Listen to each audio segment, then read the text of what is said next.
So something that I feel like I'm constantly learning about is how to stay healthy as a busy person. I know you have talked about how you personally stay healthy, but when you are more busy, I guess we can kind of expand about um, how to really stay healthy, whether it's like packing or whatever your tips are when you're super busy, Okay. how to incorporate your health. Being busy and with so many unexpected things that happen, right? We would all love to know exactly how our week is going to be and how we're going to spend our evenings, and it just typically doesn't work that way. So I think for those kind of emergency situations, you got out of work later than you intended to, you're running around, you have somewhere else to be, but you want to get in that meal. For me, it's really important to always have staple items, kind of those backup foods that are quick, easy, but a better option than going through the drive-through. The most important thing is never going into that sort of situation hungry. Yeah. Right? Because I think when we're hungry, we make more impulse decisions. So I think always having a snack before is very important. A lot of people just fast all day and kind of save up for this meal. Our body doesn't work that way. So it's really important to maintain those regular meal times and snacks. So that's the first thing, never going to those situations hungry. But then loading up your plate with veggies, really, as much as we can, making those veggies just the bulk of that meal and loading up with those first, because then automatically we're kind of left with less space for those maybe not so healthy options.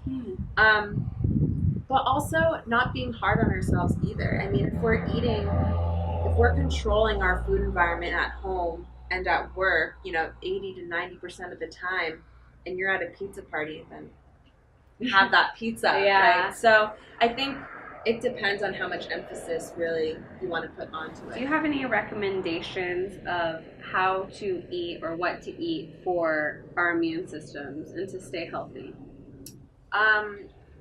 Yes. So, I mean, I can't emphasize the water thing enough. Any sort of hydration. So with the fluids, I think this is where I would be most hard fast with rules. I'm not very into rules with food. But I think with our fluids, it's so important to eliminate all sugary drinks. So really, I mean, flavoring our beverages with spices, herbs, cut cucumber, whatever it may be, that's okay. So I'm not saying we only can drink water all the time, but really eliminating all of that added sugar is so important for us.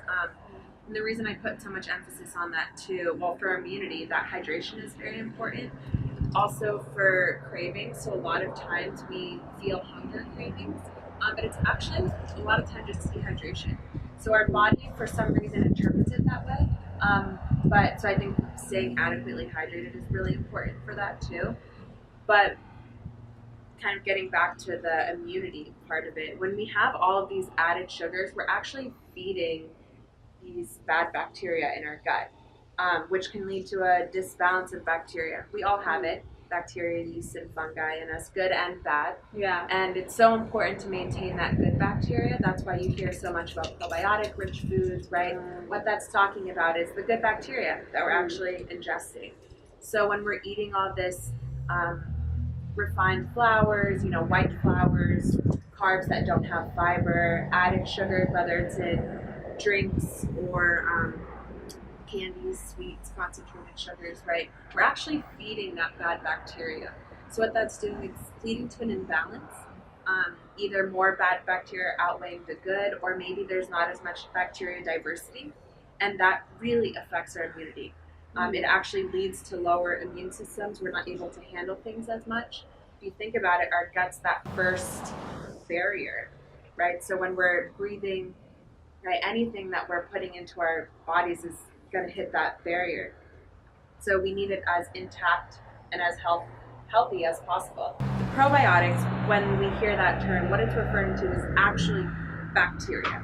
So when we're drinking a kefir or eating a probiotic rich yogurt or eating a fermented food like kimchi, right? We're actually eating good bacteria in the hopes that we're raising that good bacteria population in our gut, and it's going to outweigh the bad. So prebiotic foods are foods that feed the good bacteria. So the number one thing is fiber, and that's why I'm always talking about fiber and vegetables and picking our whole grains, because we're actually helping feed that good bacteria. So when we're eating sugary foods, it actually feeds our bad bacteria. And that's when it leads to the imbalances, either the imbalance or the lack of diversity, because there's millions and not even millions, billions of bacteria living in us. Do you have any recommendations of how to eat or just to be healthy in general to deal with stress? Oh yes, that's where I was going with that. Okay. When our blood sugars are in control, I mean, it's so hard without getting too sciencey, but when we eat carb-rich foods, we produce blood sugar. That's automatic, and it's not necessarily a bad thing. We need that blood sugar for energy. But a lot of us are constantly in high blood sugars because of the types of food that we're eating. So it produces different hormone responses in our body. Cortisol is the stress hormone, right? So when we are under stress, there's different hormonal responses that we're having. So I'm all about the prevention. So if we have kind of control over certain hormones by our patterns of eating and the types of food, we can kind of prevent as much stress, if that makes sense.